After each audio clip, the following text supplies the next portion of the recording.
अस्सलाम वालेकुम नाज़रीन, मैं हूँ आलिया ख़ान और आप YouTube channel Alia Khan official देख रहे हैं। नाज़रीन, आज मैं जिस शख्सियत के पास मौजूद हूँ ये अपने दौर में एक बहुत बड़ा अहद है, एक तारीख़ है।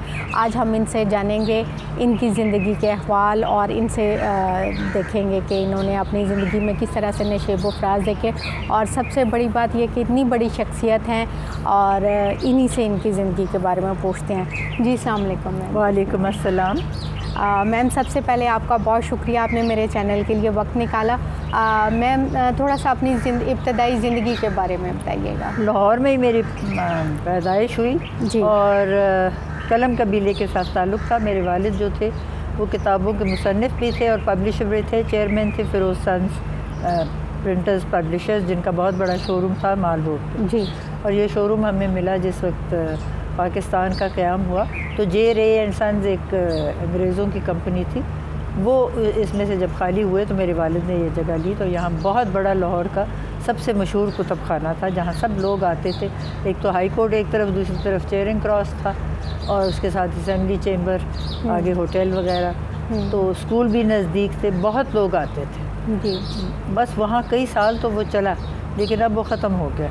वहाँ पे कोई आग वगैरह लग गई, साथ वो लोग पाकिस्तानी जो हैं उनका है वो वक्फ। अब वहाँ कुछ और बनाने का सोच रहे हैं, लेकिन कि वहाँ हर वक्त अब एहतजाज और धरने होते हैं, तो उस किस्म का वहाँ कारोबार चल नहीं सकता। तो जब मैं स्कूल से वापस घर आती थी तो मैं सीधा वहाँ बुक शॉप में जाती थी, मेरे वालिद वहाँ होते थे। तो दोपहर का सारा वक्त हम किताबों का मुतालिया करते थे। उससे मुझे बहुत बड़ा फ़ायदा था कि बहुत सारा मैंने बहुत सी कुतुब से सीखा। घर में मेरे पास भाई बहन कोई नहीं था। एक मेरा भाई बड़ा था, वो बर्न हॉल स्कूल में था, बोर्डिंग में। और छोटी बहन जो थी वो मेरे से 10 साल बाद पैदा हुई। खाला के बच्चे कोई नहीं थे तो अम्मी ने वहाँ दे दिया। तो घर में तो मैं अकेली थी, इसलिए मैं ज़्यादा वक्त कुतुब खाने में गुजारती। जी। मैम, जिस तरह से आपने बताया आपका कलम घराने से ताल्लुक़ था, तो उस लिहाज से आप ब्रिलियंट स्टूडेंट भी थी। तो थोड़ा शुरू से क्लास 1 से लेके तो बीए तक मैं हमेशा फ़र्स्ट आई हूँ। बीए में मेरी तस्वीर अखबार में निकली, एफए में मेरी तस्वीर अखबार में निकली। ये मेरे लिए एक एजाज़ था। लेकिन ये मैं समझती हूँ सबसे बड़ी इसकी वजह यही थी कि मेरा इतना मुतालिया ज़्यादा था। जी। तो सिर्फ़ आप किताबों के बीच में रहें, जो कोर्स की किताबें हैं, तो उस किस्म की आपकी इल्मियत नहीं होती जैसे कि आप बेशुमार किताबें पढ़ते। जी। मैम, जस्टिस आप बनी और तालीम आपने जो है शादी के बाद जारी रखी। तो क्या एक जस्टिस की मिसेस थी और इसी लॉ के घराने से आई, तो उस वजह से आप इस शोबे में आई या आपको शौक़ था? असल में बात यह है कि जिस वक्त मैंने बीए पास किया ना, क्योंकि मैं फ़र्स्ट आई थी यूनिवर्सिटी में, मुझे स्कॉलरशिप उन्होंने दी कि रिगार्डलेस ऑफ नीड आप जिस डिपार्टमेंट में दाखिला लेना चाहें हम उसकी पूरी फ़ीस देंगे, यानी कि यूनिवर्सिटीज़ की तरफ से हो। जी। तो मैंने फिर सोशियोलॉजी डिपार्टमेंट चेक की, इंग्लिश लिटरेचर चेक किया, पॉलिटिकल साइंस की, हिस्ट्री की। कोई मेरी समझ में नहीं आया कि जो फ़ायदा हो सकता है इसको माशरे का। बिल आखिर वहाँ हमारे घर के करीब हम रहते थे, पंजाब यूनिवर्सिटी जो माल रोड पे है वहाँ उसके करीब। तो वहाँ नया कोर्स शुरू हुआ था, जर्नलिज़म डिपार्टमेंट, जो मैस कम्युनिकेशन कहलाती है। तो मैं समझने लगी कि ये ज़्यादा फ़ायदेमंद है, तो वहाँ मैंने दाखिला लिया। और मेरा ख्याल है दूसरा बैच जो 2 साल का कोर्स था, एक हमसे पहले पढ़ रहे थे, एक बैच में मैं आई। तो ये 2 साल के कोर्स में जो मैं वहाँ इम्तिहान दिया उसमें भी मैं अव्वल आई। फिर मेरी शादी हो गई तो वो बीच में ही रह गया, वो मुकम्मल ना हुआ। शादी के बाद 2 बच्चे हुए, एक के बाद दीगरे। जावेद मंजिल में हम रहते थे, गड़ी शाहू में। तो वहाँ से स्कूल रोज़ ले जाना उनको सुबह, फिर दोपहर में वापस लाना, फिर लेके जाना, फिर शाम। सारा दिन इसी तगो-दो में गुजर जाता था। घर में उनका देखना कि होमवर्क कर गए कि नहीं, फिर बिल्कुल छोटे थे तो उनका ख्याल रखना, डॉक्टर के पास ले जाना, तमाम ऐसी चीज़ें जो थी वो मैं ही काम करती थी, क्योंकि मेरे शौहर तो थे वकील, तो वकालत में उनका ज़्यादातर वक्त लगता था। जब बच्चे बड़े हो गए तो मुझे ख्याल आया अब मैं भी कुछ पढ़ लूँ। बीच में ही रह गया था मेरा तालीमी निज़ाम सारा। तो मैंने अखबार में इश्तिहार देखा कि LLB में आप इम्तिहान देने के लिए 100 रुपये फ़ीस जमा कराएं और अगले महीने इम्तिहान। उन ज़मानों में लड़कियों को एडमिशन अभी शुरू ही उन्होंने किया था लॉ कॉलेजेस में। जिस वक्त पहले मैंने कोशिश की थी ना, उस वक्त लॉ कॉलेज में दाखिला नहीं मिलता था। अच्छा। तो फिर मैंने प्राइवेटली किया, प्राइवेटली इजाज़त थी। मैंने 100 रुपये जमा किए, किताबें ख़रीद ली और वो मैंने पढ़ के इम्तिहान दे दिया। उस इम्तिहान में मेरा ख्याल था पता नहीं मैं पास हूँ या ना हूँ, लेकिन जब मैं रिज़ल्ट देखने गई तो मुझसे ज़्यादा मार्क्स किसी के थे ही नहीं माशाल्लाह। लेकिन मैं प्राइवेट स्टूडेंट थी तो यूनिवर्सिटी ने ये कहा कि जो स्टूडेंट फ़र्स्ट आया उसका रिज़ल्ट हम लेटर ऑन बताएंगे। कुछ दिनों के बाद उसने किसी और को फ़र्स्ट कर दिया अपने स्टूडेंट को, मेरी पोजीशन सेकंड आई जी। और उसके बाद फिर मैं और बच्चों के साथ लगी रही। अगले साल जब इम्तिहान हुआ तो मैंने फिर उसी तरह 100 रुपये फ़ीस अखबार में देखी, जमा कराई, पार्ट 2 भी कर लिया। पार्ट 2 में मैं सेकंड आई और उसके बाद जब वो मुकम्मल हो गया तो मैंने प्रैक्टिस नहीं शुरू की क्योंकि उस वक्त तक मेरे शौहर जो थे वो जज बन चुके थे। तो मैंने सोचा अगर खावन जज हो और बीवी प्रैक्टिस करे तो ये बड़ी उम्र इज्तिमाई होती है और लोग बातें करते हैं चेमा गोई, और अब भी होती है और ये बहुत ही फजूल बात है। मैं समझती हूँ इसके ऊपर पाबंदी होनी चाहिए कि जो हजरात जज हों उनके जो खूनी रिश्ते हैं उनके सामने ना भी हों। सही। तो मैंने तो अपीयर करने की कोशिश ही नहीं की। उसके बाद मेरा जो बड़ा बेटा था वो अमेरिका जा रहा था, उसके लिए दाखिला वहाँ लिया, वो चला गया। फिर छोटा रह गया घर में, उसके साथ लगी रहती थी। फिर मैंने यहाँ हमारे LLB के बाद LLM खुला पंजाब में, तो जब वो था अपना कैम्ब्रिज, सीनियर कैम्ब्रिज में, तो मैंने LLM कर लिया उसी के साथ ही। और अगर मैं नहीं बैठती थी पढ़ने तो वो कहते थे आप नहीं पढ़ोगे तो मैं भी नहीं पढ़ूँगी। इस अंदाज में मैंने LLM पास कर लिया। सिर्फ 6 हम तालिब इल्म थे जिन्होंने पहली दफ़ा यहाँ LLM किया पंजाब यूनिवर्सिटी से। जब LLM हो गया, इसको दाखिला मिला, इसने 3-4 यूनिवर्सिटीज़ में अप्लाई किया। तो मैं देखने गई, मैंने सोचा मैं भी वैसे ही क्या मज़ायका अप्लाई कर लूँ। मैंने हार्वर्ड यूनिवर्सिटी में अप्लाई किया और यूनिवर्सिटी पेंसिल्वेनिया, ये दोनों आईवी लीग यूनिवर्सिटीज़ थी, दोनों में मुझे दाखिला मिल गया माशाल्लाह। तो अब सवाल ये था कि मैं चाहती थी जहाँ बच्चे हैं मैं वहीं जाऊँ। ये दोनों पेंसिल्वेनिया में थे। इसको दाखिला यूनिवर्सिटी पेंसिल्वेनिया में मिला, वलीद को, और बड़ा वाला पहले ही वहीं था। सही। तो मैंने कहा मैं भी यहीं दाखिला ले लेती हूँ, मैं अपनी PhD कर लेती हूँ, तो तुम लोग जो हो। अब ये दोनों बड़े मुस्तरब हुए कि हमारी माँ आ जाएगी तो लोग सोचेंगे ये माँ के अंगूठे के नीचे। छोटा बेटा मुझे बड़ा कहता रहा नहीं नहीं अम्मी ऐसा नहीं होता। तो फिर उसने सोचा माँ से मानना ही नहीं। उसने कहा देखो हार्वर्ड यूनिवर्सिटी तो दुनिया की मशहूर तरीन यूनिवर्सिटी है और ख़ास तौर पे उनका जो शोबा है कानून का, तो आप हमारी खातिर इतनी बड़ी आपको ज़रूरत ही नहीं है कुर्बानी देने की, आप वहीं जाएँ। तो मैंने सोचा अब ये बिल्कुल डेस्परेट हो गया तो मैं हार्वर्ड चली गई। वहाँ पे मेरा होने का ये था कि एक हफ़्ता एक लड़का आ जाता था वीकेंड पे, दूसरे हफ्ते दूसरा आ जाता था, एक दफ़ा मैं चक्कर लगा देती थी। तो जितनी देर मैं वहाँ थी, और ये 3 सेमेस्टर का कोर्स होता है, 1.25 साल का जी, LLM। उन्होंने कहा जी हम PhD में दाखिला आपके वहाँ के LLM पे नहीं देंगे, आप पहले हमारा LLM करें जी, फिर दाखिला मिलेगा। हम उसको रिकगनाइज़ नहीं करते क्योंकि हमारी नई डिग्री निकली थी।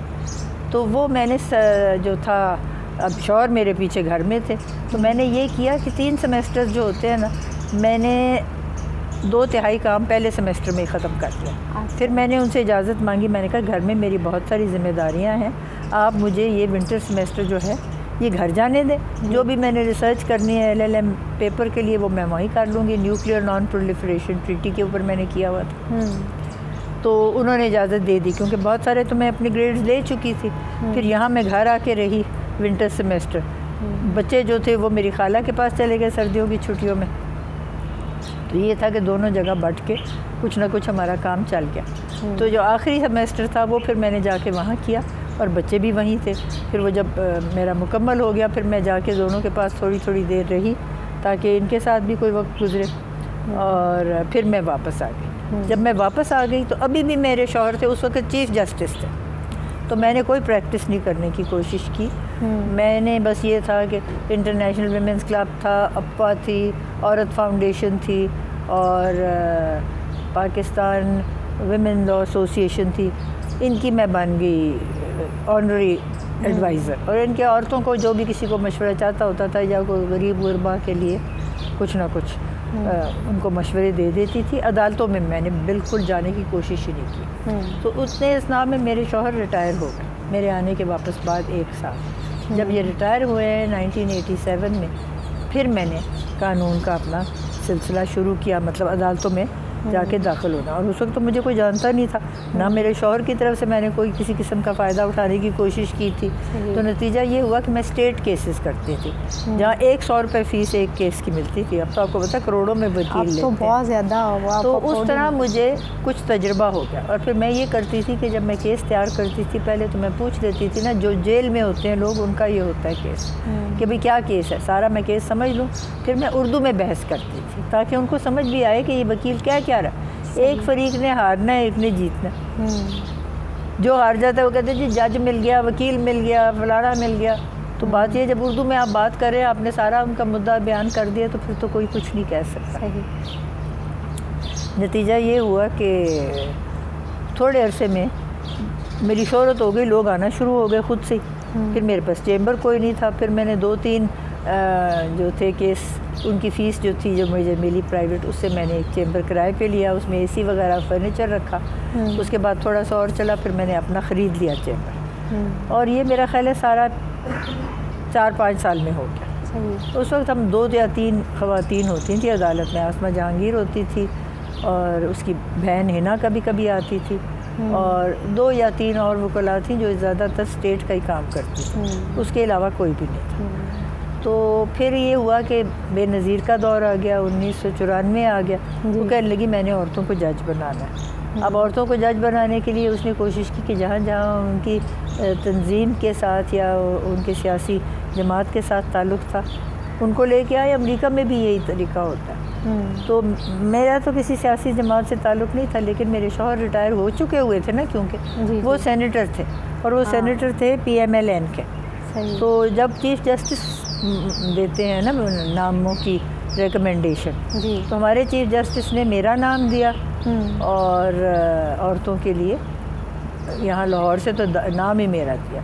मुल्तान से फ़खरुन्निसा खोखर जो मेरे साथ बनी, उनका ये था कि वो पीपल्स पार्टी की विमेन विंग की चेयरमैन भी थी। वैसे अच्छी होशियार है, बार किया हुआ है उन्होंने, तो वो थी। और इधर से तलत याकूब, उसकी रिहाना सरवर की बहन थी। उसकी कोई प्रैक्टिस वगैरह नहीं थी, लेकिन क्योंकि रिहाना सरवर की बहन थी, उनको इन्होंने कर दिया। तो हम यहाँ 3 बनी, फ़खरुन्निसा खोखर, तलत याकूब और मैं।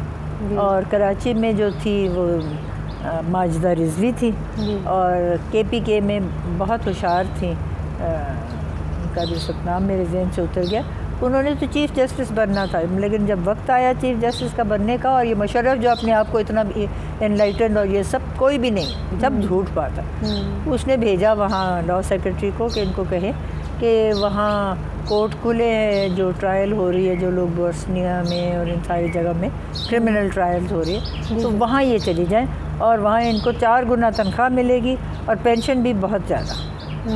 तो जब उनको जाके ऑफ़र हुआ, उन्होंने कहा जी मेरे तो अगली बार चीफ़ जस्टिस की है, तो मैं तो नहीं जाऊंगी कहीं भी, मैंने चीफ़ जस्टिस यहाँ रहना है, मेरा सारी करियर यहाँ से है। तो उसने बताया लॉ मिनिस्टर ने कि जी सदर साहब ने कहा कि उनको ये बता दें कि अगर वो ना भी ले और यहीं रहे तो चीफ़ जस्टिस हम उनको नहीं बनाएंगे। तो फिर उन्होंने वो एक्सेप्ट कर लिया। अब भी वो वहाँ पे उन ट्रायल्स में हैं, जो इंटरनेशनल क्रिमिनल कोर्ट है उसमें। अब तो शायद उसकी हेड बन गई हैं कि उनको कई साल हो गए हैं वहाँ। मैंने उनको फ़ोन किया मुबारकबाद देने के लिए, क्योंकि मेरी कॉलीग जो थी, तो मैंने कहा आप तो चीफ़ जस्टिस बनने लगी थी, आप वहाँ चली गई हैं। कहने लगी ये सारा माजरा उन्होंने मुझे बताया। तो मैंने कहा ये आपने अच्छा किया। उसने कहा मैंने यही सोचा कि मेरा अगर कुछ आगे नहीं यहाँ पाकिस्तान में कोई बनता करियर, तो कम से कम मेरे बच्चों का फ्यूचर तो बन जाएगा। 4 गुना तनख्वाह है, फिर पेंशनेबल भी है, सब कुछ है।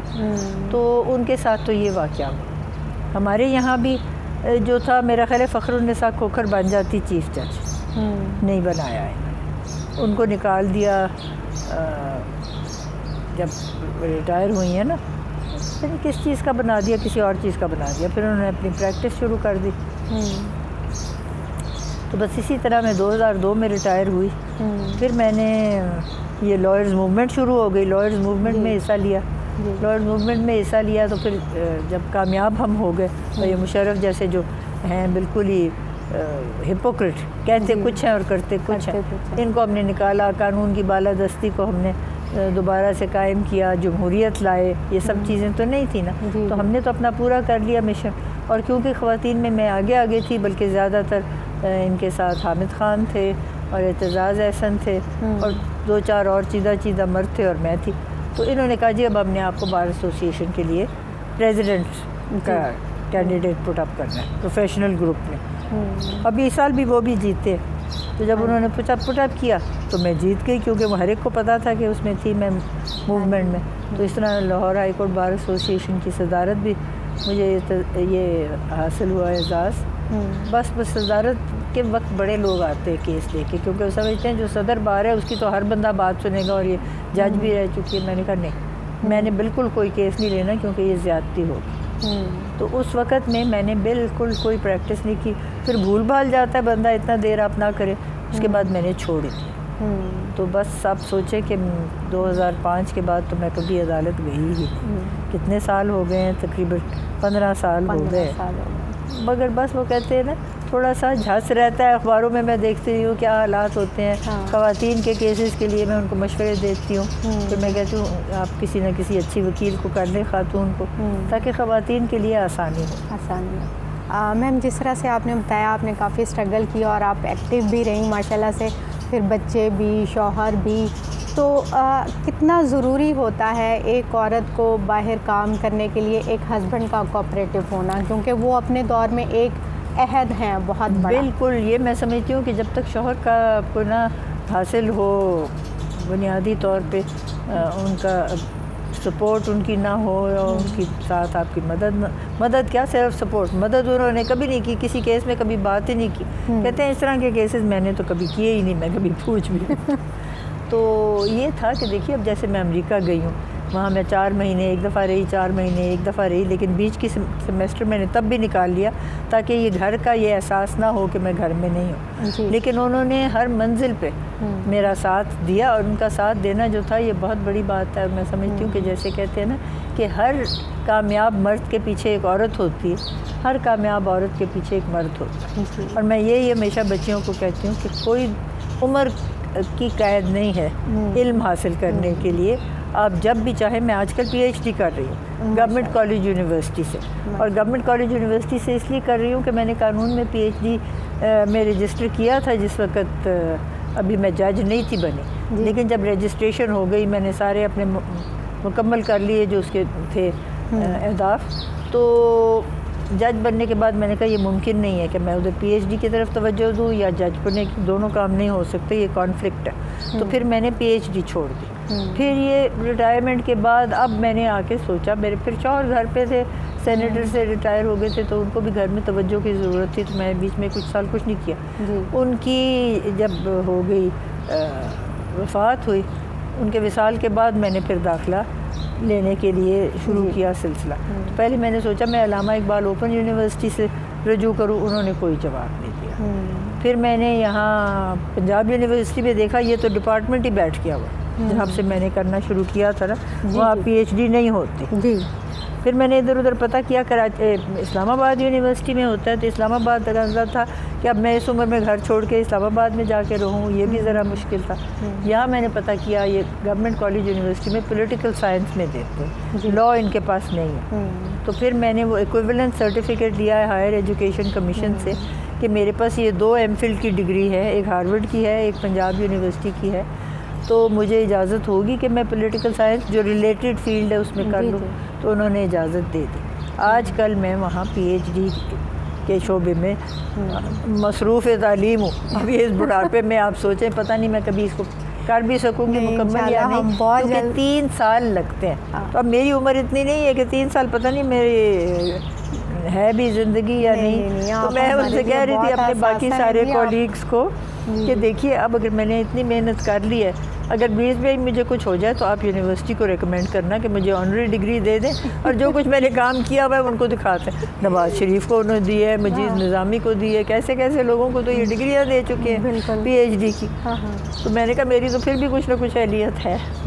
तो ये मजाक ही होता रहता है, पता नहीं कभी मौका मिलेगा ये मुकम्मल करने का या नहीं। नहीं, इंशाल्लाह ताला आप मुकम्मल करेंगे, और बहुत जल्द हम आपके नाम के साथ डॉक्टर जस्टिस नासरा जावेद, आजकल भी जेंडर स्टडीज़ जो डिपार्टमेंट वो मेरे मशवरे के साथ ही खुला था जी। तो उनकी वहाँ पे मैं हूँ मेंबर बोर्ड। अच्छा। बल्कि उनके आजकल में ये वुमेंस डे के ऊपर कोई ना कोई उनका है जी। एक मुज़ाकरा भी, और एक जो है फ़ातिमा जिन्ना विमेंस यूनिवर्सिटी जो पहली यूनिवर्सिटी बनी थी पाकिस्तान में ख़वातीन के लिए, जी। उसकी भी मैं सिंडिकेट की मेंबर हूँ शुरू से, बानी मेंबर। तो वहाँ भी आना जाना रहता है, लेकिन अब मैंने कोशिश की है, उम्र मेरी इतनी है और साथ में कर रही हूँ PhD, कि कम से कम वक्त इन चीज़ों में खर्च। मैम, जिस तरह से आप बात कर रही हैं, जस्टिस साहब का और आपका एज डिफरेंस काफ़ी है, काफ़ी था, 16.5 साल का था। हाँ जी। तो कभी मतलब लाइफ में इस तरह नहीं हुआ कि होता है मियाँ बीवी में ऊंच नीच भी होती है, तो कोई इस तरह का कभी कोई एक्सपीरियंस हुआ हो जो आपने नहीं शेयर किया, तो कभी इस तरह का कभी कोई वाक़या हुआ हो? नहीं, असल में हमारी आपस में बहुत अंडरस्टैंडिंग थी, अगर ना होती तो ज़िंदगी बसर ही बड़ी मुश्किल से होती। अल्लाह ताला की मेहरबानी है, मैं समझती हूँ बहुत नौजवानों के रिश्ते भी आते थे, लेकिन उनका जो ज़हनी मेयार था ना, वो नहीं था बराबर उतरता। तो डॉक्टर साहब तो ख़ुद माशाल्लाह इतने आलम फाजिल थे कि उनके साथ बहुत अच्छा, बहुत अच्छी उम्र गुजरी। 51 साल हमारी शादी रही, तो 51 साल के बाद इनका इंतकाल हुआ, तकरीबन अपनी सालगिरह से एक दिन पहले, एनिवर्सरी से। सही। लेकिन ये अल्लाह की बड़ी मेहरबानी है, जो अल्लाह बेहतर समझता है ना इंसान के लिए, वही करता। जी जी।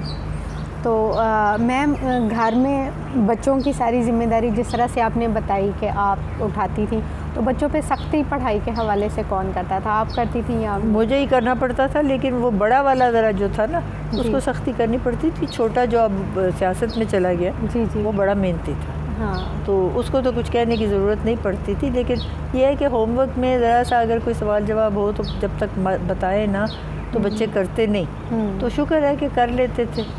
ये ज़रा छोटा वाला जो है ये ज़्यादा तेज़ था, बड़ा वाला जो था वो फ़लसफ़े वगैरह में उसका था ज़्यादा रुझान, लेकिन आम जो मैथ शायद ये सब्जेक्ट है ना, ये नहीं करता था इतने शौक़ से।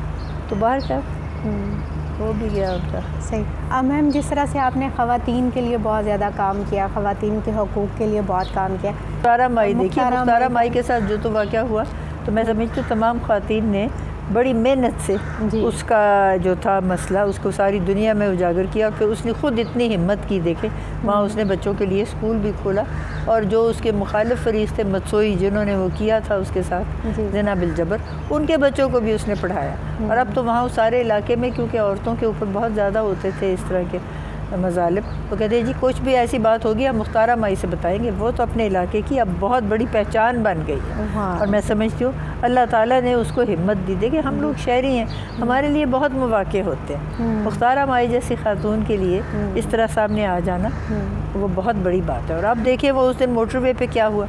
हाँ, तब्दीली जो है ना वो आ तो रही है, लेकिन अब भी बड़ी गुंजाइश है। पिदर सरी निज़ाम है, औरतों को कोई हैसियत देते नहीं। और अब ये है कि कोई आके कहती मेरे साथ ज़िना बिल जबर हुआ है, तो वो 2 फिंगर जो है तरीका इन्वेस्टिगेशन का, वो तो बहुत ही वाहियात है औरत की जलालत के लिए। अब शुक्र है कि बहुत सारी इसके ऊपर मूवमेंट हुई कि ये नहीं होना चाहिए, तो अदालत ने कह दिया कि ये नहीं होगा। ये भी मैं समझती हूँ बड़ी तो ये चलें, फिर भी कम से कम औरत में इतनी अवेयरनेस तो आई कि वो कह लेती है सबके सामने कि मेरे साथ ये हुआ। पर एक वक्त में तो औरत को वैसे ही दबा दिया जाता था कि आप ये ना कहें। तो मैम, आपने इतने केसेस किए और ख़वातीन के लिए आपने आवाज़ भी उठाई, कोई ऐसा यादगार या कोई ऐसा मुश्किल तरीन केस जो आपको याद रह गया हो, जिसके लिए आपने बहुत एफर्ट? बड़े होते हैं, उस वक़्त इंसान सोचता है ऐसा ना होता ये होता। मैं तो हर रोज़ सुबह दुआ करके बैठती थी कि अल्लाह ताला मुझे आप सही इंसाफ करने की तौफीक देना। लेकिन इंसान गलती का पुतला है, और मुझे हमेशा ये बात की बड़ी तसल्ली थी कि अगर मैं गलत फ़ैसला करूँ तो सुप्रीम कोर्ट भी तो है, अल्लाह की ज़ात सबसे ऊपर है, लेकिन यहाँ पे दुनिया में भी सुप्रीम कोर्ट है। और मैं समझती हूँ बहुत कम ऐसे केसेस थे जो मैंने फ़ैसला दिया हो और सुप्रीम कोर्ट में उसका ओवरटर्न हुआ हो। अक्सर व बेशतर उन्होंने उस बात के ऊपर ही कायम रहे। तो बेशुमार ऐसी बातें होती हैं, जैसे बच्ची जो है उसकी हिज़ानत सिर्फ माँ को मिलती है। हिज़ानत का मतलब है कि वो माँ के पास रहे। अब माँ छोड़ के बच्ची को चली गई, तलाक हो गई, बाप उसको पालता था, हर काम उसका करता था। पता नहीं रेलवे में मुलाजिम था तो बहुत सारा वक्त वो बाहर रहता था। माँ ने कहा मुझे बच्ची चाहिए। अब वो अदालत में आई, कानून सारा उसके साथ था। और ये भी बात के वालिद जो था वो केस कर रहा था, सफ़र वाला उसका था जॉब। तो मैंने बहुत उसको सोचा, तो मैंने माँ को दे दी। अब वो बेटी जाती नहीं थी माँ के साथ, अच्छा। वो कोई थी 10 साल की। मैंने कहा अब देखिए ना आगे बड़ी होगी, इसकी औरतों के बहुत से मसाइल होते हैं, माँ बाप क्या करेगा।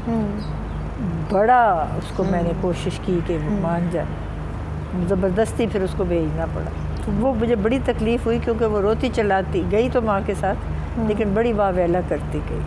तो इस तरह के और होते हैं कि कई दफ़ा बाप उठा के बच्चों को ले देते हैं, माँ को नहीं ले जाने देते, माँ को मिलाने नहीं देते, उनको माँ के बारे में बुरी बुरी बातें करते हैं, और फिर वो जो है ना वो गालियाँ देती है अदालत में आके माँ को।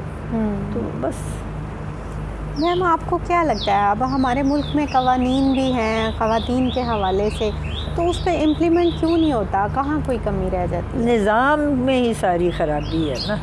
और निज़ाम जो है, क्योंकि हम यहाँ हिंदुओं से मुसलमान हुए हैं, औरतों की तो कोई हैसियत थी ही नहीं, और उनको तो बेच खरीद लेते थे। मर्द जब मरता था तो उसकी बीवियों को उसके साथ चिता में डाल देते थे। तो हमारे यहाँ तो कोई ऐसा तरीका ही नहीं, और दूसरी शादी कभी नहीं हो सकती थी, और जितनी मर्ज़ी शादियाँ कर ले हिंदू। हमारे यहाँ तो ये सारा कुछ था ही नहीं, ना ये वट्टे सट्टे का रिवाज था, ना कुरान की शादी। ये तो सब बेहुदा बात है ना, नाउज़ुबिल्लाह कभी किसी कुरान से किसी से शादी हो सकती है।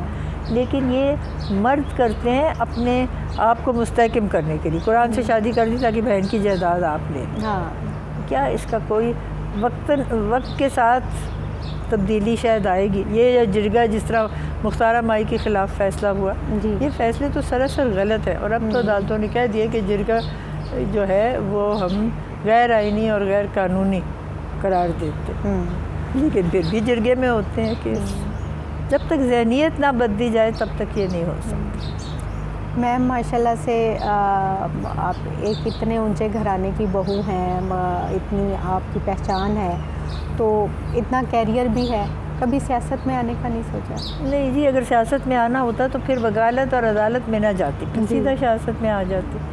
जिस तरह की हमारी सियासत है, आप देखें ना कल का नतीजा जी। अब कैसे हुआ। वो कहते हैं हम इन्वेस्टिगेशन करेंगे, जो मर्ज़ी कर ले, इनको पता नहीं लग सकता कि वो कैसे ये हार जीत का किस्सा हुआ।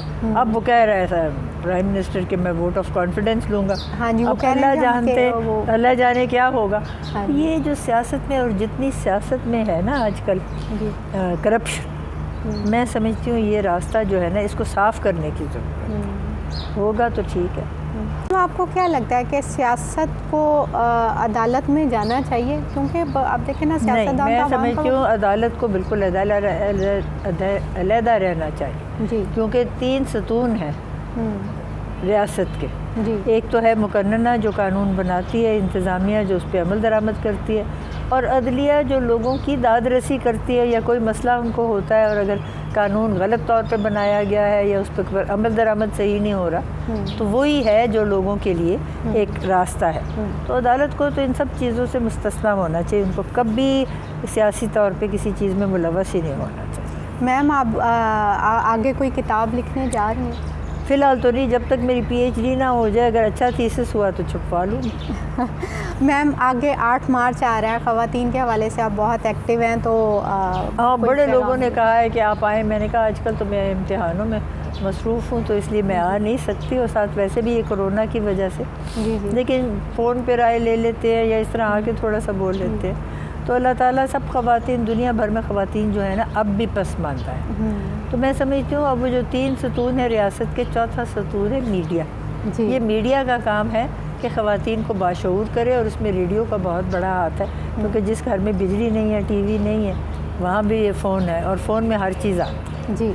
तो इस तरह लोगों को बाशऊर करना औरतों को कि उनके हकूक़ क्या है, उनके फ़राइज़ क्या है, और अगर वो अपने जो भी कोशिश करें कि आप पेशा वराना सलाहियत हासिल करें तो ज़िंदगी का मयार भी बढ़ता है और बच्चों की तादाद भी कम होती है। मैम बहुत शुक्रिया, आपने मेरे लिए, मेरे चैनल के लिए वक्त निकाला, आपके टाइम का बहुत शुक्रिया। जी नाज़रीन, आपने जस्टिस नासरा जवेद इकबाल साहब की गुफ्तगू सुनी, मुझे उम्मीद है आपको पसंद आई होगी। मेरा चैनल आलिया ख़ान ऑफिशियल, अगर अभी तक आपने सब्सक्राइब नहीं किया तो इसे सब्सक्राइब कीजिएगा, मेरी वीडियो को लाइक कीजिएगा और कमेंट बॉक्स में अपना फ़ीडबैक ज़रूर दीजिएगा। इसके साथ ही आलिया ख़ान को इजाज़त दीजिए। अल्लाह हाफ़िज़।